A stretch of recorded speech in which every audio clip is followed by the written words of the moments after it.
Greg Trotwine. I'm with Maritime Reporter TV. We're here at the Workboat Show in New Orleans, and we're here with Graham Couser, Vice President, Grand Bahama Shipyard. And Graham, thank you very much for joining us. Thank you, Greg, for the opportunity to sell our business in this manner.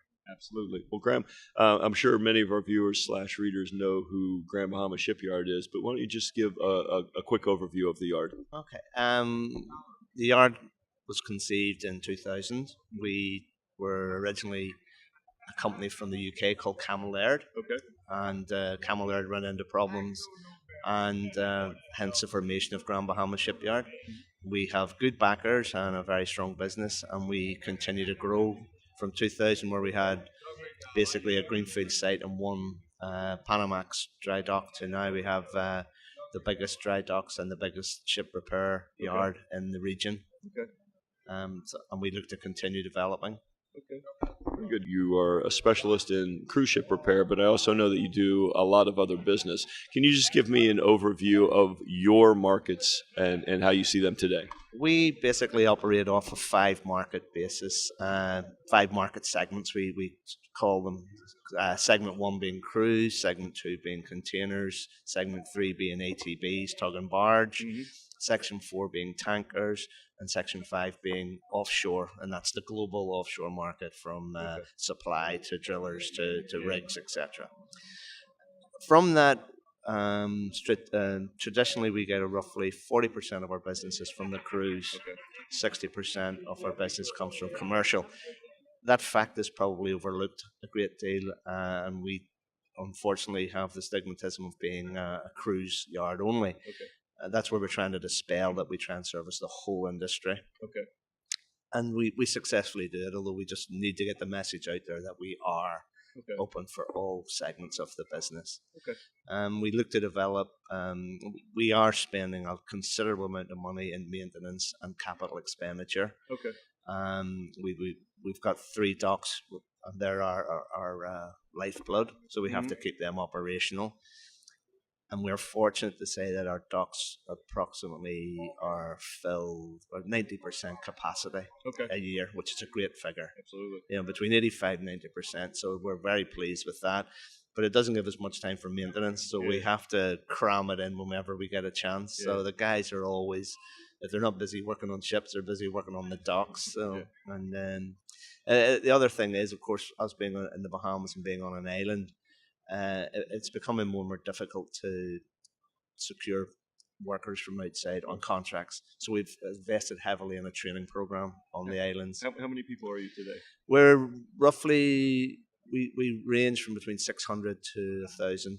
Okay. So the base is about 600, and of that, approximately 50% is local labour. Okay. And we are really pushing hard to do training courses and apprenticeship programs, etc., to get more and more of a local feel to the company.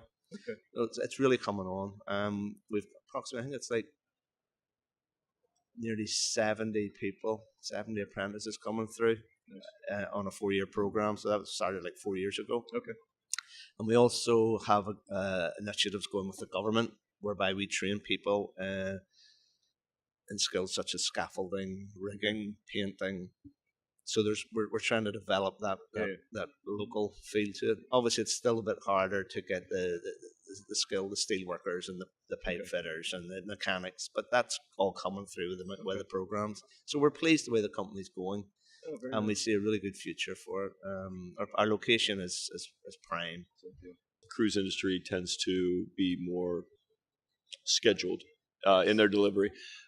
When you look at the market today, can you just give overview of the market? How is the market today for a ship repair, and what do you see in the coming 12 to 24 months? The market is really volatile at the moment, as everybody is well aware.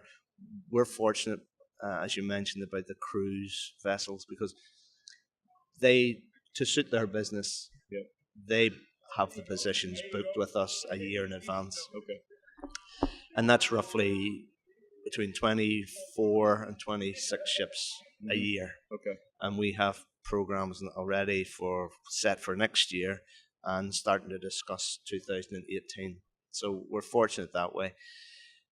The downside is is basically the tanker market is hurting. Although we see from reports we're reading about shale gas and shale oil, we're hoping that there'll be an upturn in the tanker markets coming out of Louisiana, Texas, etc., and they will maybe look to us to support them.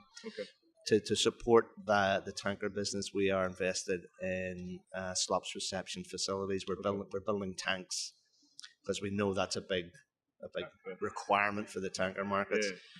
The containers, we're starting to see a lot more inquiries coming through from the opening of the Panama Canal. Definitely we're starting to see it now, where the Freeport itself is used as a hub for some of the big container players. So we're starting to see a lot of the feeder ships that operated out of Germany, Holland, etc., starting to have an interest again. So that part of it's good. The global offshore market is still very much in flux, and although we have a lot of inquiries, the companies are reluctant to commit because they have to see how their business is going. The other good one is we have a really good relationship with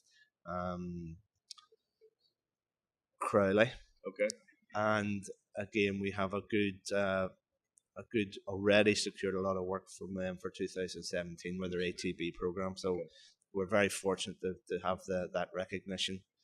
And they don't mess about. If we don't deliver on time, on quality, on budget, it's a problem. So it keeps us on our toes.